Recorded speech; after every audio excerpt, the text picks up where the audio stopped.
Louise Élisabeth, the Duchess of Berry, was the 18th century French princess whose short yet scandalous life had the city of Paris completely enthralled. The Duchess of Berry had a string of tragic miscarriages before her sudden death, and the autopsy results revealed the biggest twist of all. But more on that later. Louise Élisabeth was born in August of 1695 to Philippe II, regent of France, and Françoise Marie de Bourgogne. Her parents were first cousins through King Louis XIV. From the time she was born, Louise Élisabeth had the honorary title of Mademoiselle d'Orléans. She got the playful nickname Joufflot, which roughly translates to chubby.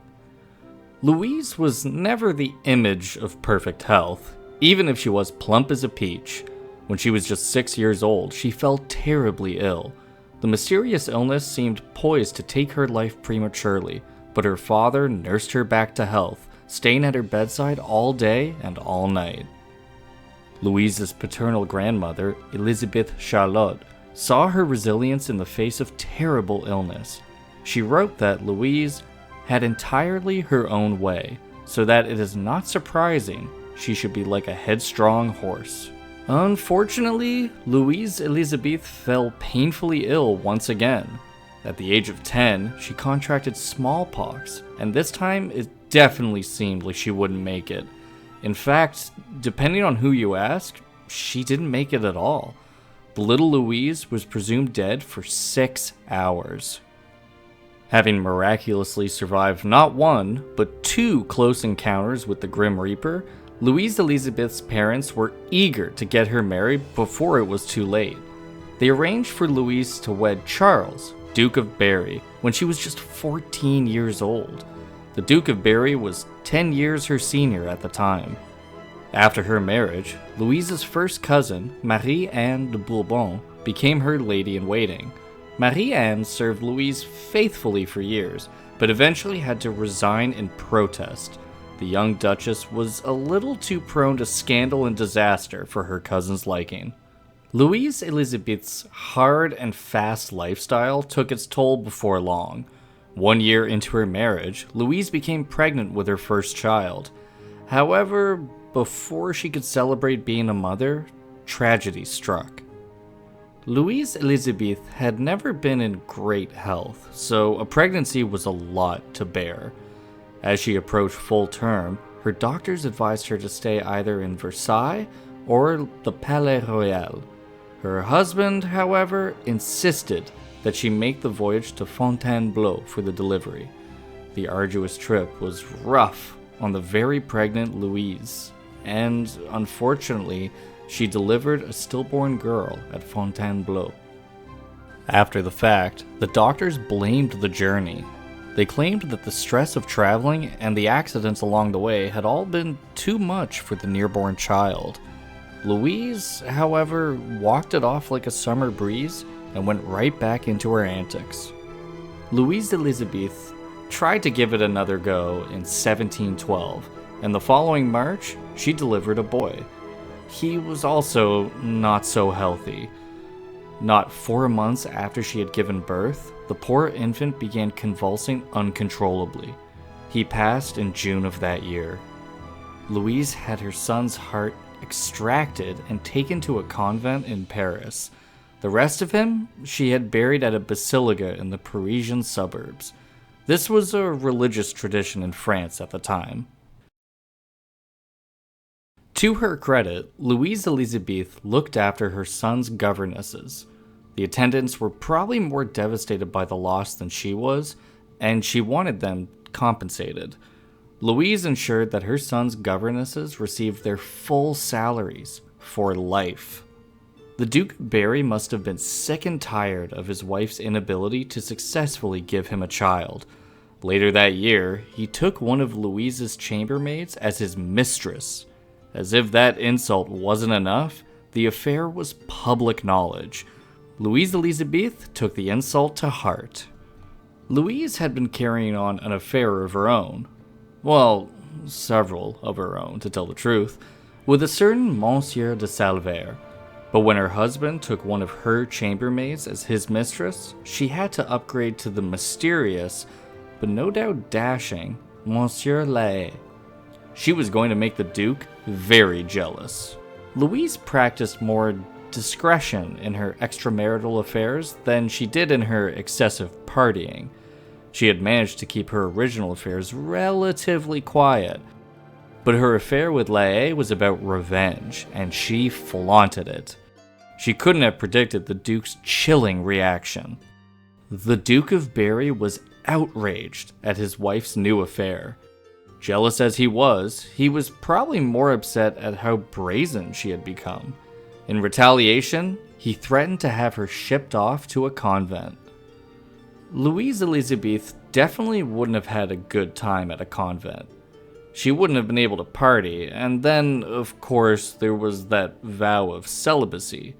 None of that screams Louise, but at least it was better than hanging around her husband a second longer. Their broken relationship reached a peak when the Duke viciously kicked her in public for her indiscretions. She had to get away, no matter the cost. Louise had had enough of her husband.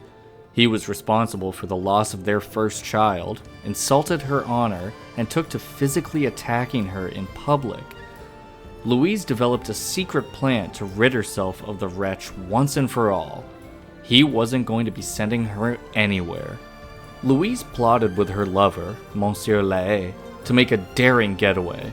The forbidden lovers hatched a scheme to escape France for the Netherlands, where they could live free of her husband's influence.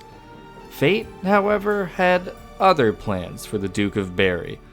Louise Élisabeth wouldn't have to flee France, or even lift a finger to get exactly what she wanted.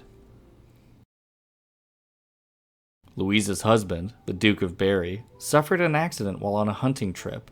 He sustained severe internal injuries from which he would never recover.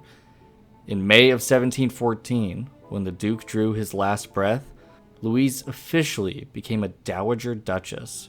She was finally free to live as she wanted. If anything, her story up to this point has been tame compared to what was coming next. 7 weeks after Louise Élisabeth's husband passed, she once again gave birth. She had another baby girl, but sadly, the infant passed away only days later. It was another terrible tragedy. But as always with Louise, there were clouds of controversy. Considering the timing of the pregnancy, there were doubts as to who the baby's father might have been. Louise moved into Luxembourg Palace to live out her widowhood. In a selfish act that would make her eternally unpopular, she closed the Luxembourg Garden to the public. In addition, she received a massive annual income from the state. Her selfishness would earn her the scorn of the people of Paris for years to come. After the passing of Louis XIV, her maternal grandfather and the King of France, Louise Élisabeth announced that she would be in mourning for 6 months. Of course, her idea of mourning had considerably fewer tears and considerably more cheers than everyone else's. She quickly became a merry widow, hosting parties, attending balls, and gambling. In the middle of her mourning, the Duchess of Berry suddenly stopped partying and shut herself up in her palace. The official story she gave was that she was suffering from a cold. The truth, as always, was much more scandalous. Louise was experiencing the pains of pregnancy once again. Her clandestine confinement became the subject of a whole lot of gossip in Paris. Louise's pregnancy so soon after her husband's passing could only mean one thing: backlash. The 18th century tabloids jumped on the story, comparing Louise Élisabeth to other Jezebels in history. There was even a song, written in 1716, about Louise's many failed pregnancies and her growing list of lovers. The following year, Louise was the subject of yet another scandal in the tabloids, this time involving a foreign royalty. She hosted the Russian Tsar Peter the Great on his visit to France. The tabloids reported that Louise, in greeting the Russian ruler was stout as a tower. The famous French writer Voltaire landed himself in hot water with the French authorities when he leveled an insult at the ever-pregnant dowager princess. Voltaire called Louise a good-time gal in less friendly terms. Voltaire's detainment got the tabloids involved again. Louise Élisabeth was, in all likelihood, pregnant again. She had confined herself to another one of her residences, Château de la Muette. While there, she gave up hunting and horseback riding. Once the tabloids got hold of the story, they were merciless. They reported that Louise was, as her nickname Joufflotte suggested, chubby. In fact, they alleged that she was so big from her latest pregnancy that they feared for her life. Louise's frequent pregnancies following her husband's passing were a constant source of entertainment for Parisians. No one was having a better time, however, than the songwriters. If you ever thought that 18th century French music was boring, look up the songs they wrote about Louise Élisabeth, which contain lyrics that are too explicit for this video. The gossip took a nearly seditious tone in the Christmas of 1717. The Duchess of Berry's scandalous life expanded to include her father. Philippe II had become the regent of France following Louis XIV's passing. With the change in the political winds, the rumor mill churned out a truly disturbing story. Around Christmas of 1717, a lyrical song appeared, accusing the Duchess of Berry of carrying on an intimate relationship with her own father, the Regent of France. "Lord, I will no longer have such lusty ways," the lyrics go. "I only want rien, sometimes my dad, here and there, my guards." And just when Louise Élisabeth thought things couldn't get any worse, Voltaire chimed in. Voltaire again took aim at the Duchess of Berry, reasserting the rumor that she had become pregnant by her own father. But simply reaffirming satirical gossip wasn't enough for the literary titan. He took it one step further by writing his play Oedipus, a tragedy with uncanny real-world counterparts. Oddly enough, both the Duchess of Berry and her father attended the premiere of Voltaire's controversial play. Louise's father even congratulated Voltaire on the play's early success.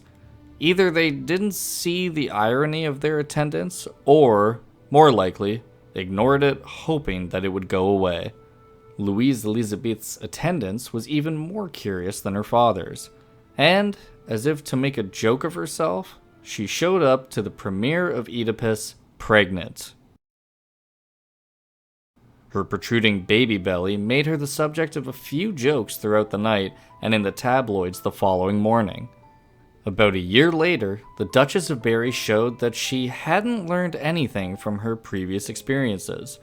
She attended yet another showing of Oedipus while, you guessed it, pregnant. A real scandal broke out when the crowd applauded a plot point that made allusions to Louise's rumored relationship with her father. The scandalous and hugely embarrassing episode inside of the crowded theater was too much for Élisabeth, and she fainted. Being constantly pregnant didn't stop the Duchess of Berry from partying. As long as she could stand, then she figured she would still go out. Well into her latest pregnancy, Louise continued attending parties and downing more than her fair share of libations. Sadly, this final pregnancy would be no different than any of the others. The girl did not survive. The Duchess of Berry never fully recovered from her harrowing experience in labor. Louise contracted a fever and a chill sometime shortly thereafter and became bedridden. Her condition was dire. Louise Élisabeth, the Duchess of Berry, passed at the tender age of 23, likely from complications arising from her sixth documented pregnancy. That's right. All that scandal and drama happened in less than a decade. Then, as if Voltaire himself had scripted her final moments, an autopsy revealed something tragic. Louise Élisabeth was once again pregnant at the time of her demise, a full 2 weeks into this last pregnancy. Much like her son, a close family friend had her heart interned at the Val-de-Grâce church in Paris, alongside her firstborns. The rest of her remains, the family had buried in the Basilica of Saint-Denis in the outskirts of Paris. Her scandal-filled days had finally come to an end. If you enjoyed this video, please give it a thumbs up. We'd really appreciate it. We also invite you to check out the companion article in the description below. If you want to see even more videos on historical figures, please subscribe to the channel.